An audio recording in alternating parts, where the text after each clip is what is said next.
بسم اللہ الرحمن الرحیم۔ محترم ناظرین، السلام علیکم۔ آج کا ہمارا موضوع ہے ماہ رمضان المبارک کے روزے کی فضیلت و اہمیت۔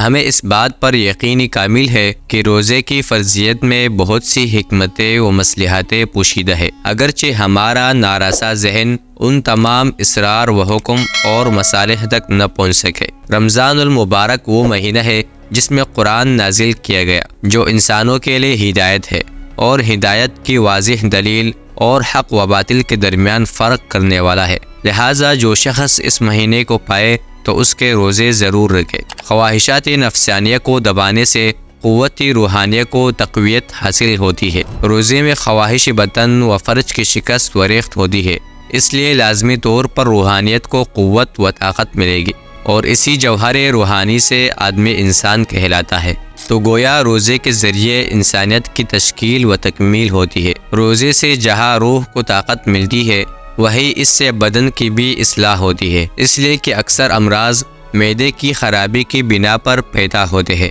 چنانچہ کہا جاتا ہے معدہ بیماریوں کی جڑ ہے۔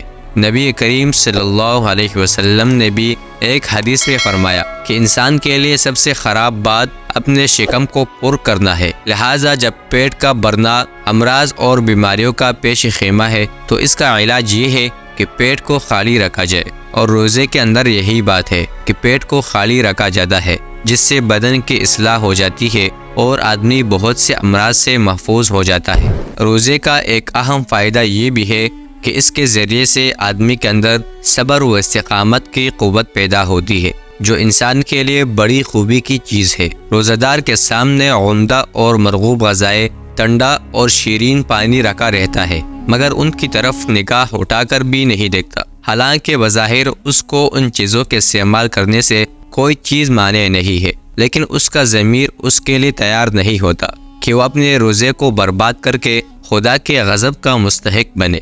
ایک مہینے کی یہ مشق و تمرین لا محالہ لہ انسان کے اندر استقلال و استقامت کی طاقت پیدا کرے گی۔ چنانچہ ماہرین نفسیات نے اپنے علم و تجربہ کی بنیاد پر یہ بات کہی ہے کہ روزے سے زیادہ ارادوں میں پختگی اور عزائم میں پائیداری پیدا کرنے والی کوئی دوسری چیز نہیں ہے۔ اسی لیے نبی کریم صلی اللہ علیہ وسلم نے بطور خاص جوانوں کو مخاطب کر کے فرمایا ہے، اے جوانوں، تم میں سے جس کے اندر استطاعت ہو وہ ضرور نکاح کرے، اس لیے کہ نکاح نکاحوں کو پس کرنے والا ہے اور فرج کی حفاظت کرنے والا ہے، اور جو نکاح کی طاقت نہیں رکھتا وہ اپنے اوپر روزے کو لازم کر لے، اس لیے کہ روزہ اس کے لیے بندش کا کام دے گا۔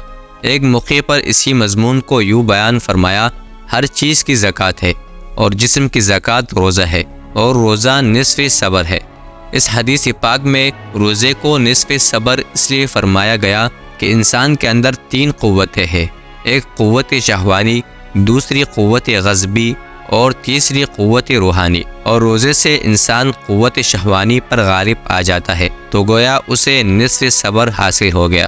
اسلام صرف نام و نمود کا مذہب نہیں ہے، بلکہ یہ دینی جہاد ہے، اور جہاد کے لیے صبر و استقامت ایک لازمی چیز ہے۔ لہٰذا جو شخص اپنی ذات کے مقابلے میں جہاد نہیں کر سکتا، وہ اپنے دشمن سے کیا مقابلہ کرے گا؟ اور جس کا اپنے نفس پر قابو نہیں چلتا، وہ اپنے دشمن کو کیوں نکر زیر کرے گا؟ اور جسے ایک دن کی بھوک و پیاس پر صبر نہیں ہوتا، وہ گھر بار چھوڑنے پر کیسے صبر کرے گا؟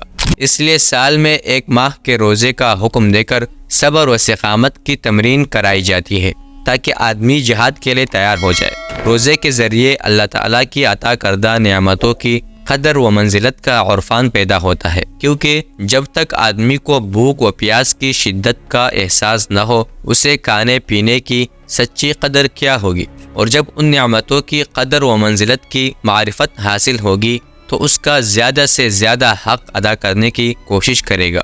تو اس طرح روزہ اللہ تعالیٰ کے شکر اور اس کی عبادت پر آمادہ کرنے میں ایک قوی اثر رکھتا ہے۔ پھر روزے کی وجہ سے جب آدمی بھوک و پیاس کی شدت کو محسوس کرتا ہے تو اس کے اندر غرباء و مساکین کی تکلیف کا احساس بیدار ہو جاتا ہے، کیونکہ ناز و نعمت میں پلا ہوا جس نے بھوک و پیاس کی تکلیف کبھی برداشت نہ کی ہو، اسے بھوکوں پیاسوں کی حالت اظہار اور اذیت کا کیا علم ہوگا؟ لیکن روزے کی وجہ سے جب اسے بھوک کی اذیت کا ذاتی تجربہ ہوتا ہے تو پھر اس کے اندر یہ جذبہ پیدا ہوگا کہ غریبوں اور ناداروں کی امداد و اعانت کر کے انہیں اس تکلیف و اذیت سے بچائے۔ اور ان سب مصالح کے علاوہ سب سے اہم بات جو روزے سے حاصل ہوتی ہے وہ اپنے آپ کو اللہ تعالیٰ کے حوالے کر دینا ہے، اور یہ تسلیم اور خود سپردگی ہر عبادت کا حاصل اور خلاصہ ہے۔ یہی وجہ ہے کہ اللہ تعالیٰ نے روزے کو بطور خاص اپنی جانب منسوب فرمایا ہے۔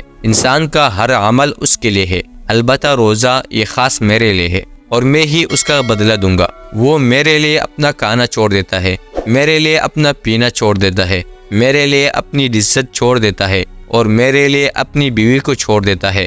روزے سے مقصود روحانیت کو قوی کرنا، ارادے میں استحکام پیدا کرنا اور صبر و رضا کا خوگر بنانا، جسم کو امراض سے بچانا اور اللہ تعالیٰ کی نعمتوں کی انسان کے دل میں قدر و منزلت پیدا کرنا ہے۔